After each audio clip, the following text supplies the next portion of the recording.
casa de misericórdia e casa da água que flui. Aquele homem estava ali diante da casa da misericórdia, mas ele não podia ir. Por mais que ele se esforçasse, ele não podia ir. Ele estava ali diante da água que flui, mas ele não podia ir por si só e beber, por mais que ele se esforçasse e pedisse aos outros. Mas sabe, irmãos, houve um dia distinto, separado, em que o Senhor olhou para ele. E a água foi até ele.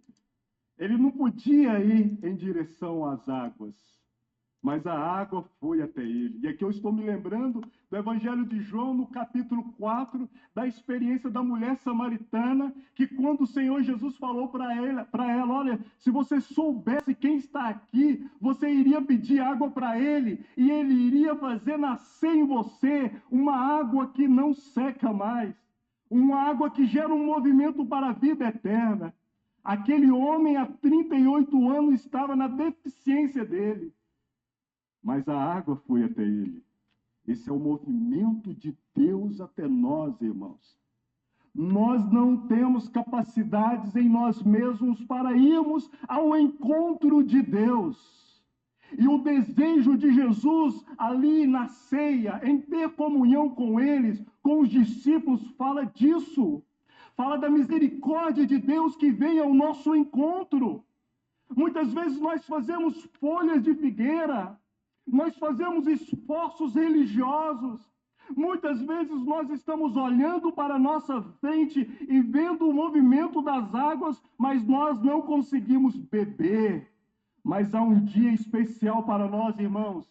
É o dia que essa água vem e nos encontra e entra nas nossas vidas e muda o nosso ser.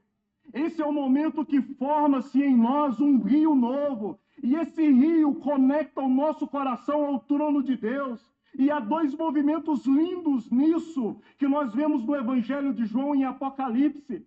Porque no Evangelho de João fala desse movimento da água, desse rio que nasce dentro de nós, pelo Espírito Santo e que flui para a vida eterna.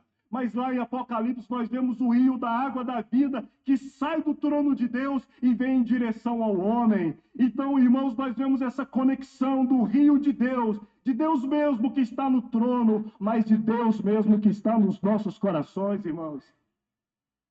É Deus nas nossas vidas. A voz do Senhor continua ecoando no jardim dos nossos corações. Onde está você? Que se esconde atrás das suas obras, da sua força humana, da sua razão, da sua capacidade religiosa. Onde está você? Mas eu quero te dizer, irmãos, a água veio ao nosso encontro. O milagre veio ao nosso encontro, porque é o favor de Deus se movimentando em nossa direção. Naquela manhã era Jesus que estava tendo o desejo, o profundo desejo, e a profunda vontade de estar com os discípulos. Aquela ceia, aquele momento ali falava de tudo isso. Era Deus mesmo se movimentando em direção ao homem traidor, ao homem pecador, ao homem falastrão, ao homem que está condenado ao inferno. Mas Deus mesmo se movimentando em direção ao homem, com a graça e com a misericórdia. Ele se movimentou ao meu encontro, irmãos, e eu não posso caminhar na direção dele. Por isso o Espírito Santo dele, em minha vida, me movimenta, me conduz em direção a ele. É o poder de Deus na minha, na sua vida, te conduzindo em direção ao Senhor. Essa obra é dele. Eu tenho que louvá-lo, eu tenho que celebrar o nome do Senhor. Eu tenho que adorar o nome do Senhor, porque a graça e a misericórdia dele. Mas nós vemos o segundo movimento aqui também. É o movimento do sacrifício para a salvação. São dois movimentos. Porque é o movimento da comunhão e o movimento da salvação.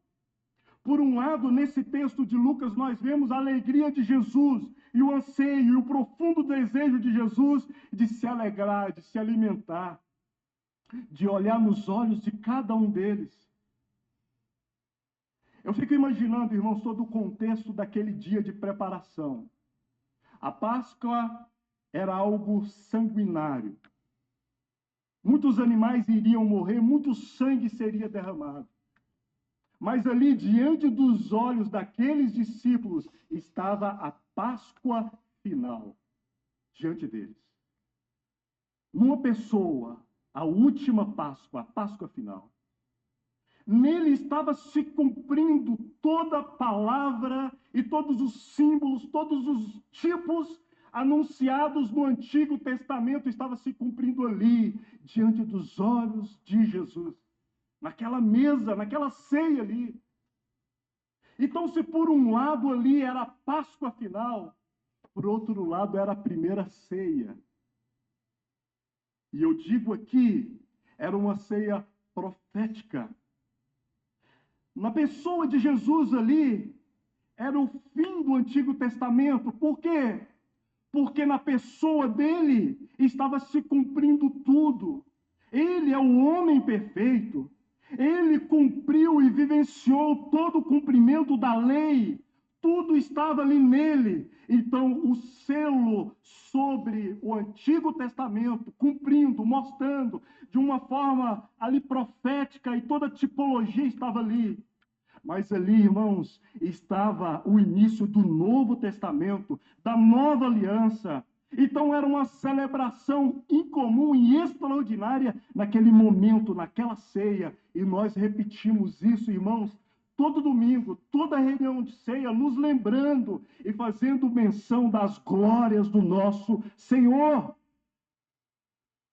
É por isso que nós nos voltamos para Ele e dizemos: Senhor, o Senhor é maravilhoso e é digno de toda a nossa devoção e de todo o nosso júbilo, de toda a nossa alegria.